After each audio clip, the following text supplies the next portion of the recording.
Good evening, I'm Apolinario, 30 Dignadisi Valencia, and this is Philippine Headlines. In Luzon, the nearly 40 people were trapped after a building collapsed in the city of Angeles. A building under construction collapsed near the corner of Oak Street and Chodoro Street in Barangay Balibago in the city of Angeles, the province of Pampanga, nearly morning on May 24. The incident trapped around 30 to 40 people.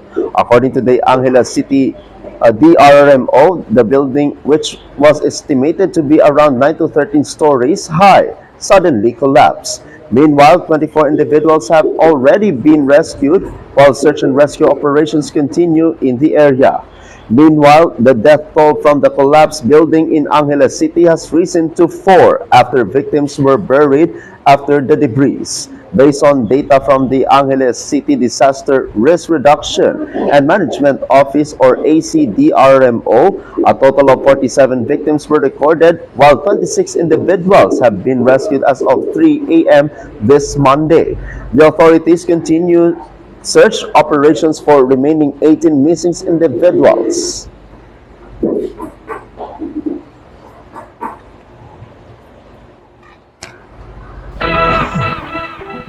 In Visayas, the man trapped in drainage in Real Street in the city of Tacloban was rescued.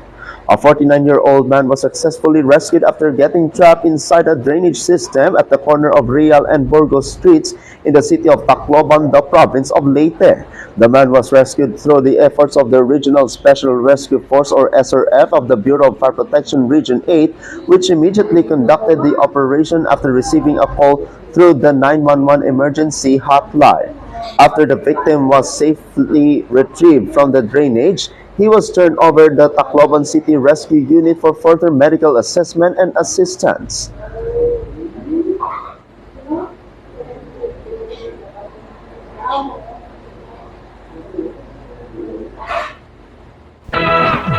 In Mindanao, two groups clashed at the beach resort in Barangay Bonbon yesterday. A police station for Carmen quickly responded to a commotion involving two groups at the beach resorts in Barangay Bonbon in the city of Cagayan de Oro, the province of Misamis Oriental, yesterday. In a video shared by the uploader, the two groups can be seen fighting while police officers from Police Senior 4 attempted to separate them. Saklap nun ah. In the other news, the 2026 Palarong Pambansa was successfully opened last night. The colorful, energetic, and history. The opening of the Palarong Pambansa 2026 shone brightly as around 13,000 delegates from different parts of the country gathered at the province of Agusan del Sur proudly showcased its rich, historic, vibrant culture and unique identity as the province became the first ever host of the Palaro in the province.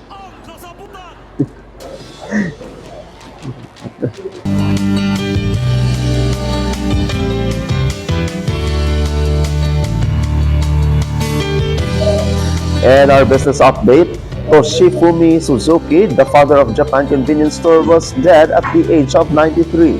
The former chairman and 7NI Holdings Toshifumi Suzuki, credited for the global success of 7-Eleven convenience stores, has died at the age of 93, the company said on Monday. Suzuki passed away due to heart failure on May 18, the company said in a statement, adding, "We would like to express our deepest gratitude for the kindness shown to him during his lifetime and respectfully inform you to his passing." Suzuki is known for opening the first 7-Eleven store in Japan in 1974 and growing the business into the world's largest convenience store chain, including through turning the struggling U.S. headquarters into a subsidiary of Japanese company and rebuilding it. He is known as the father of convenience store in Japan.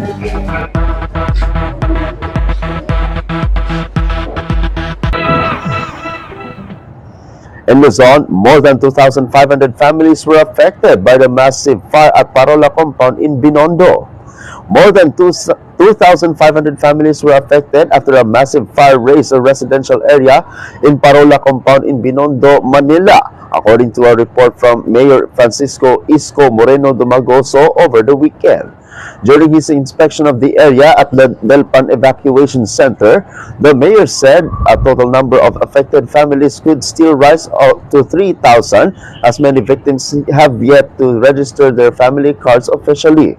Personnel from the local government immediately started hauling and clearing operations of the burned debris after the fire reached Task Force Charlie.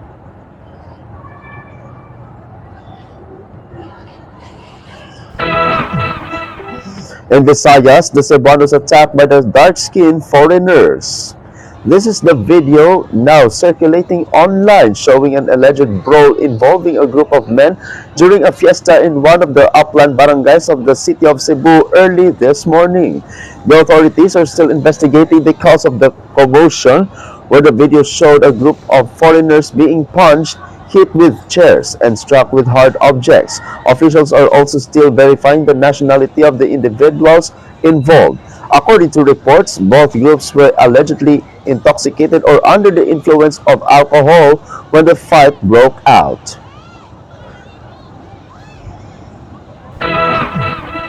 In Mindanao, 18 houses destroyed in Agdao fire. Kristan Agduma tells us more. An estimated 18 houses were destroyed in a fire that broke out in Purok 8 IKP Jerome, Barangay Lapu-Lapu in the city of Davao, past 11 p.m. on May 24. According to the Davao City Fire District, the report was received at 11:34 p.m. and the fire was fully extinguished at 4:47 a.m. On May 25, a resident identified as Norway said they allegedly heard an explosion before the fire suddenly spread rapidly. Responding firefighters also reportedly had difficulty entering the area due to narrow roads and the ongoing problem of illegal parking, which caused delays in completely putting out the fire. Fortunately, no injuries or fatalities were recorded during the incident. At present, the 32 affected families, with more than 100 individuals, are temporarily sheltered at Katambak Gym in Barangay Lapu-Lapu. The Bureau of Fire Protection, Region 11, continues its investigation to determine the cause of the fire and the total amount of damage. For the Philippine Headlines, Tristan Gilaguma, Salakot Online Broadcasting Network.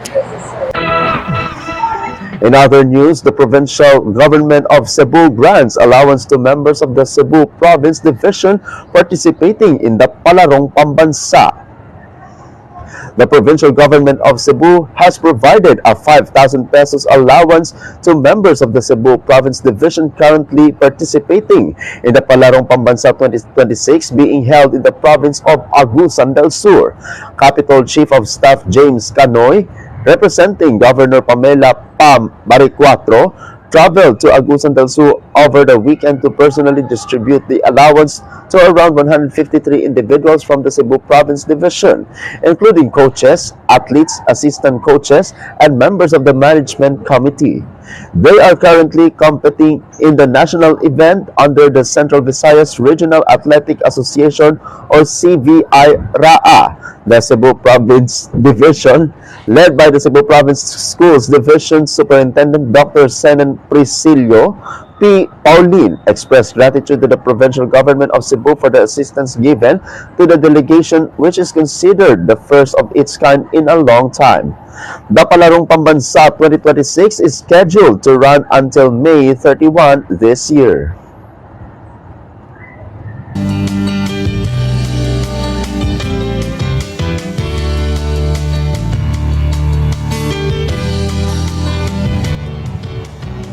In our business update, oil price hike reaches nearly 2 pesos. Another round of fuel price increases will take effect starting tomorrow. Diesel prices will increase by 1 peso and 96 centavos per liter, while gasoline prices will go up by 1 peso and 60 per liter. Kerosene prices will also rise by 1 peso and 45 centavos per liter. Motorists are now encouraged to fuel up their vehicles ahead of the implementation of the fuel price hike.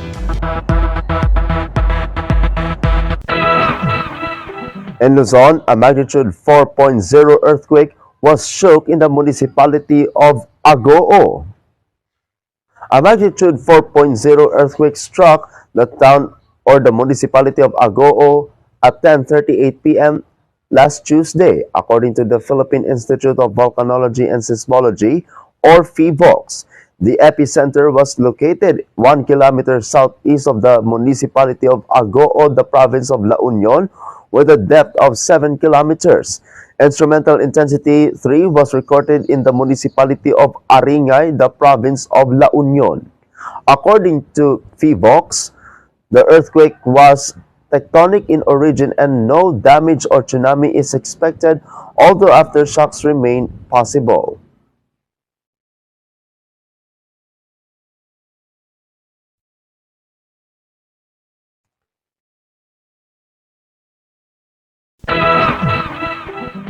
In Visayas, motorcycle driver allegedly fleeing checkpoint dies after colliding with a Toyota Wigo in the municipality of Arevalo. The motorcycle driver was declared dead after colliding with a Toyota Wigo in Barangay San Jose in the municipality of Arevalo, the province of Iloilo, past 11 p.m. last May 25. According to reports, police flagged down the driver at a checkpoint for not wearing a helmet. However, instead of stopping, the motorcycle driver sped away. Upon reaching Arevalo Plaza, the motorcycle collided with an oncoming Toyota Wigo that was turning near the plaza. The motorcycle driver sustained severe head and body injuries, which caused his death. Meanwhile, the driver of the Toyota Wigo was unharmed and was temporarily taken into custody by the Arevalo police.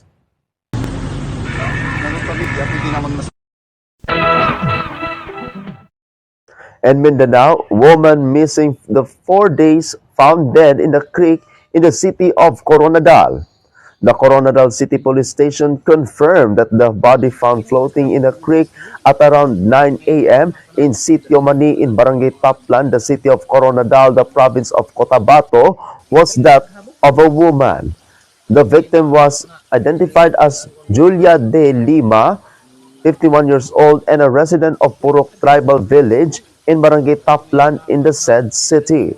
According to reports, the victim had been missing for 4 days and was last seen staying near the creek before failing to return home, prompting her family to report her missing to police. The authorities also learned that the victim reportedly had a mental health condition. Based on the initial investigation, a resident first discovered the body after noticing a foul odor in the area and immediately informed authorities. When police responded, the body was already in the state of decomposition. The scene of the crime operatives, or SOCO, also clarified that the recovered body was female, contrary to earlier reports claiming it was male. It can be recalled that the misinformation quickly spread in Coronadal City after rumors circulated that the body found in the creek was that of missing delivery rider Josel Velasco Piz, or also known as Oket, 34 years old, a resident of Purok Mabuhay in Barangay Mabini. However, police clarified that the recovered body belonged to a woman while the delivery rider remained missing. The authorities are continuing their investigation into the cause of death, while the victim's body has been temporarily brought to a local funeral parlor in the city of Coronadal for post-mortem examination. In the other news, the new city director of General Santos City Police Office officially assumes post today. A turnover of office ceremony is being formally held today at the General Santos City Police Office, marking the assumption of duty of Police Lieutenant Colonel Eric De Venancio is the new city director of General Santos City Police Office. Lieutenant De Venancio previously served as a head of regional recruitment and section Unit 12 of PRO 12, while ongoing City Director Police Lieutenant Colonel Nicomedes Olivar Jr., who served as General Santos City Police Office City Director for 2 years and 10 months, is currently on a floating status pending assignment to a new office. According to information gathered, the order reportedly came unexpected following the arrival of the new acting regional director of Police Regional Office 12, Brigadier General Alan Malibog.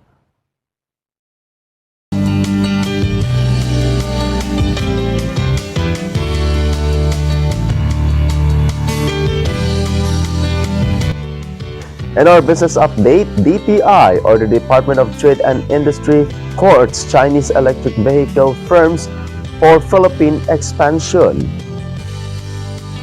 The Department of Trade and Industry, or DTI, seeks to attract more Chinese electric vehicle manufacturers, particularly those specializing in compact vehicles and electrified two-wheelers.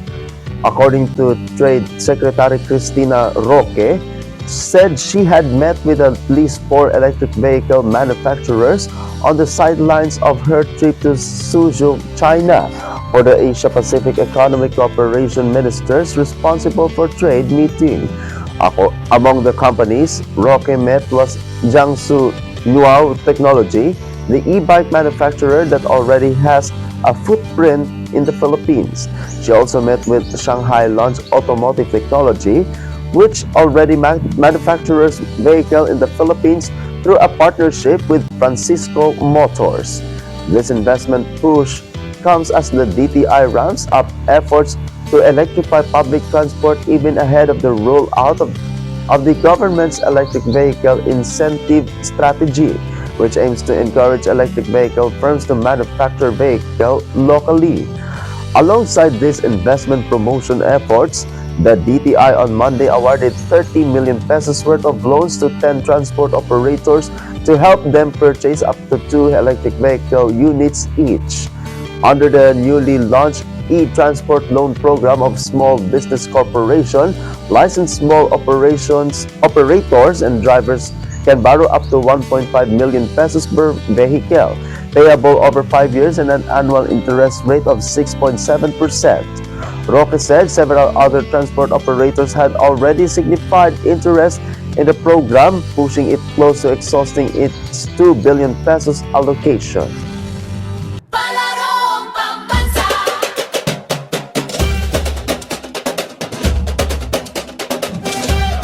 And before we go, host Region Caraga dominates Region 9 by 29 points in secondary boys basketball in Palarong Pambansa 2026.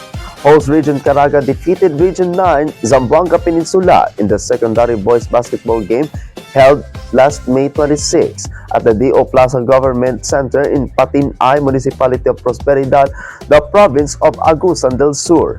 In the first quarter, Caraga trailed behind Region 9 with a score of 25-26 as the Caraga squad missed several scoring opportunities.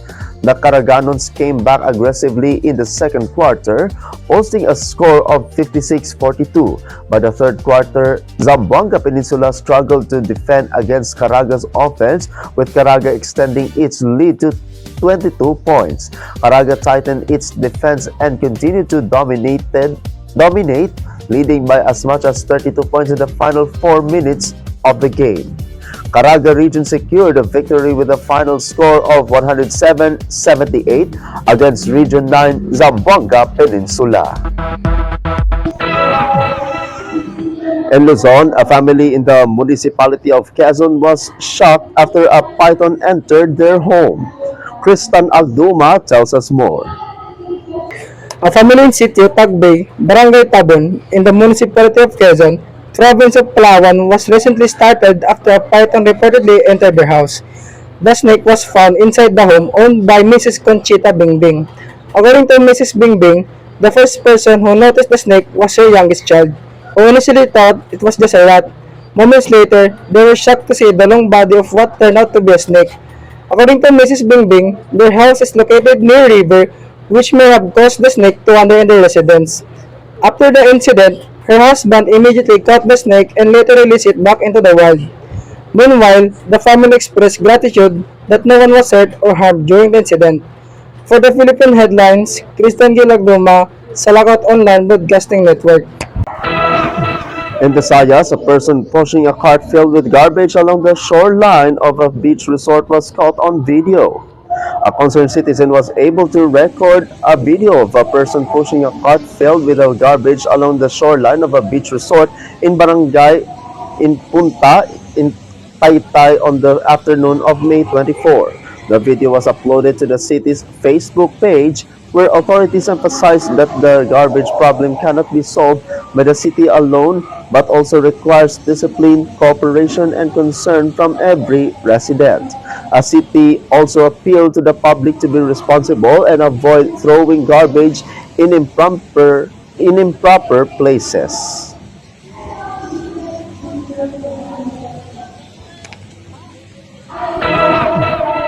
In Mindanao, a couple from Lang survived after their pickup truck fell into a canal in the province of Davao del Sur. A married couple survived after their pickup truck overturned and fell into a canal along the boundary of Matanao and Barangay Maligaya in the municipality of Bansalan on the afternoon of May 27. The couple was identified as Alan Jess and Maida Francisco, both residents of Barangay New Rizal in the municipality of Lang, the province of Cotabato. Based on initial information, the couple was traveling from the city of Digos when the driver reportedly lost control of the vehicle due to the slippery road caused by heavy rain. As a result, the pickup truck overturned and plunged into the canal. The couple immediately managed to escape by breaking the vehicle's windshield while water was slowly entering the truck. No fatalities or serious injuries were reported in the incident. The authorities are still investigating to determine the full details and exact circumstances surrounding the accident.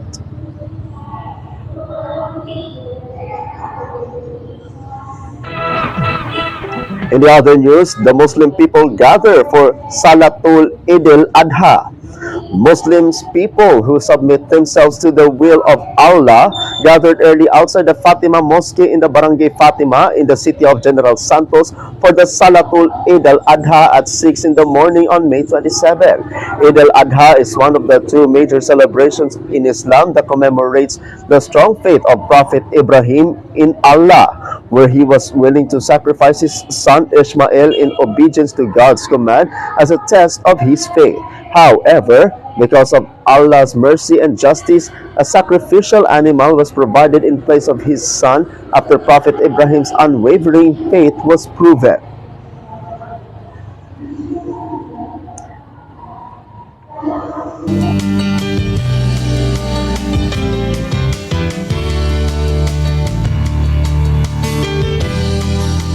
And our business update, Security Bank tops JD Yap as CFO after Alan Reyes' 10-month stint. John David JD Yap will take over as CFO effective June 13, replacing Reyes, whose stint lasted barely 10 months after assuming the role in August last year. Reyes resigned for personal reasons, a stock exchange filing on Tuesday showed. The quick turnover follows the retirement of longtime finance chief of Edu Olbes last year after a 15-year run that helped shape the bank's transformation strategy. Reyes was originally brought in to help drive Security Bank's next transformation phase. Now the bank is leaning on a business builder instead. Yap currently heads the business banking segment, one of Security Bank's main growth engines focused on small and medium enterprises. He helped expand the lender's SME franchise while strengthening sales, analytics, digital and portfolio management capabilities as banks push deeper into higher yield lending and fee-based businesses. During the transition, Mr. Yap will continue overseeing the business banking segment on an interim basis.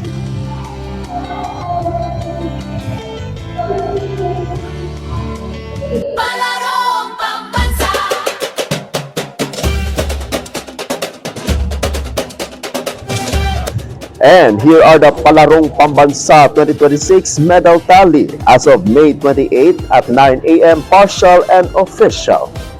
As the Palarong Pambansa 2026 continues, the reigning overall champion National Capital Region remains on top in the regular sports category, followed by Calabarzon and Central Visayas region. In the demo sports category, Soxergen region continues to dominate, while Western Visayas region remains in the lead in the Para Games category.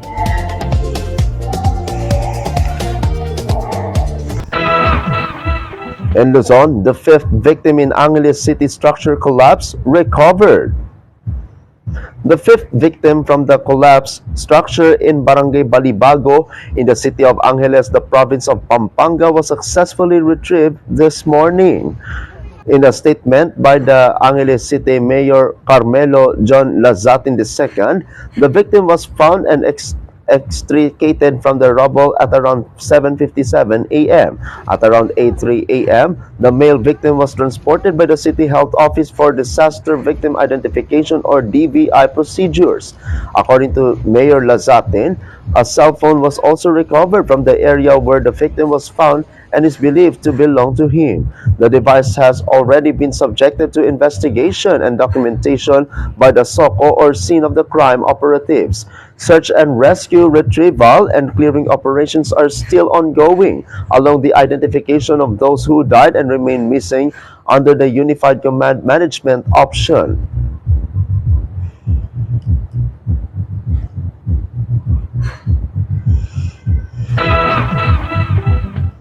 In Visayas, a 19-year-old woman narrowly escapes after house and tree collapse.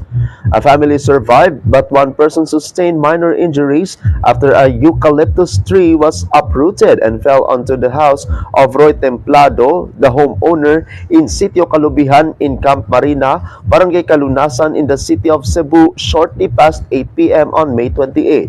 According to information from the residents and from 67-year-old Leonardo, the tree had long been the subject of complaints and requests for removal, but no action had been taken because a cutting permit from the DENR was still required. Leonardo explained that the previous typhoons may have weakened the tree over time until it eventually collapsed. Fortunately, no one was seriously hurt. Residents of the barangay had already raised numerous complaints regarding the tree, but according to them, they had not seen any action taken until the finally fell. Many residents expressed disappointment, especially since they believe authorities waited for an accident to happen before taking action.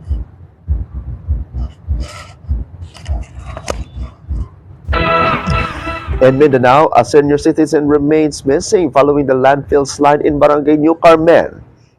The Davao City Police Office confirmed that one senior citizen remains missing following the landfill slide that occurred at a portion of the sanitary landfill located in Purok Ocho in Barangay New Carmen in Tugbok District in the city of Davao.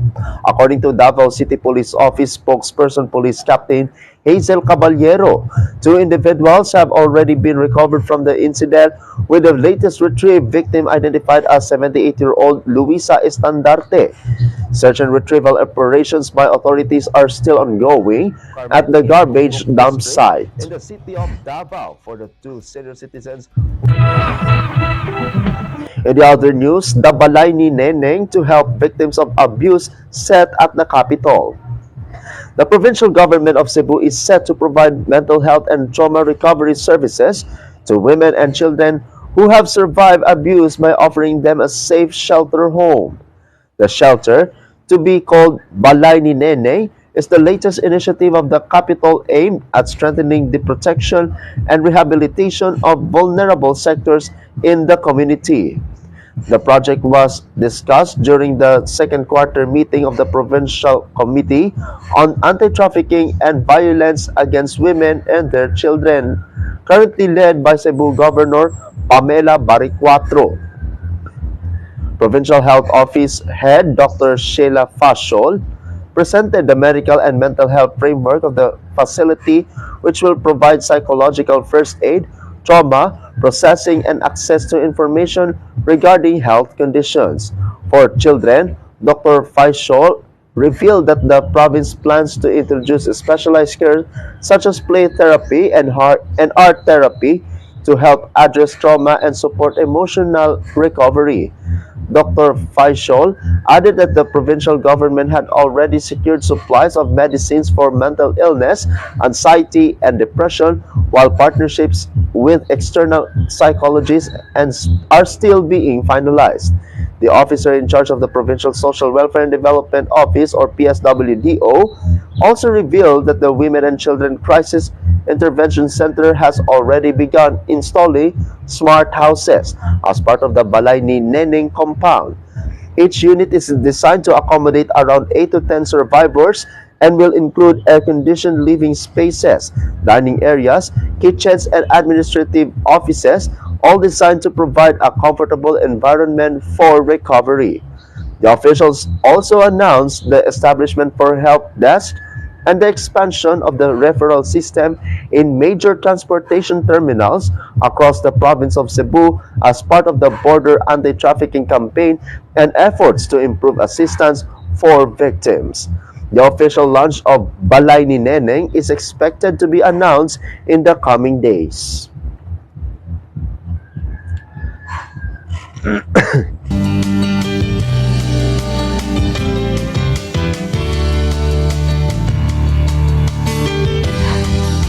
And our business update, UP Economist says Philippines may be sliding into stagflation. The Philippines may already be drifting into stagflation territory as economic growth slows sharply while inflation remains stubbornly high, an economist warned. According to UP School of Economics Professor J.C. Punong Bayan, the country is facing a dangerous combination of stagnant growth and elevated prices. He pointed out the gross domestic product or GDP growth slowed to 2.8% in the first quarter, the lowest level since the global financial crisis. Meanwhile, April inflation hit 7.2%, driven by global oil shocks and food supply procedures. Professor Punong Bayan warned the situation could worsen, noting that inflation could be as high as double digits in the coming months based on economists' forecast. This economist squeeze leaves the Bangko Sentral ng Pilipinas or BSP caught in a structural policy trap. The economist emphasized that the Philippines is currently lagging behind its regional peers, citing stronger first quarter growth rates in Vietnam, that's 7.8%, Singapore is 6%, and Indonesia is 5.6%. He argued the divergence signals internal structural weaknesses rather than just external shocks. To reverse the trend, Punong Bayan urged the policymakers to restore credibility in anti-corruption efforts to unlock investment, fix infrastructure spending bottlenecks, protect household consumption, and aggressively reduce the country's oil dependency.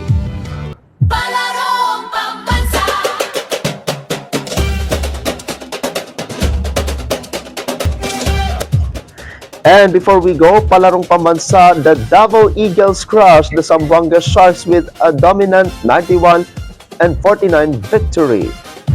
The Davao Eagles secondary basketball team overwhelmed the Zamboanga Sharks during their 5x5 basketball match in the Palarong Pambansa 2026. Davao Eagles nearly doubled the score of their opponents as they finished the game with an expressive 91-49 wins. Congratulations, Davao Eagles! And also, another gold medal for Davao region. Wow! Christy Mel Rose P. Siva clinched the gold medal in the 400-meter hurdle athletics secondary girls event during the Palarong Pambansa 2026. Despite the heavy rain, Siva remains unfazed to showcase the results of her hard training and sacrifices as she crossed the finish line ahead of the competition. Melrose is from Santa Maria Institute Incorporated in Davao Occidental, is guided by her coaches Beverly G. Villarino and Suzette B. Villarino, together with chaperone Janice E. Lamera. Go for gold, Davao Eagles! Galing,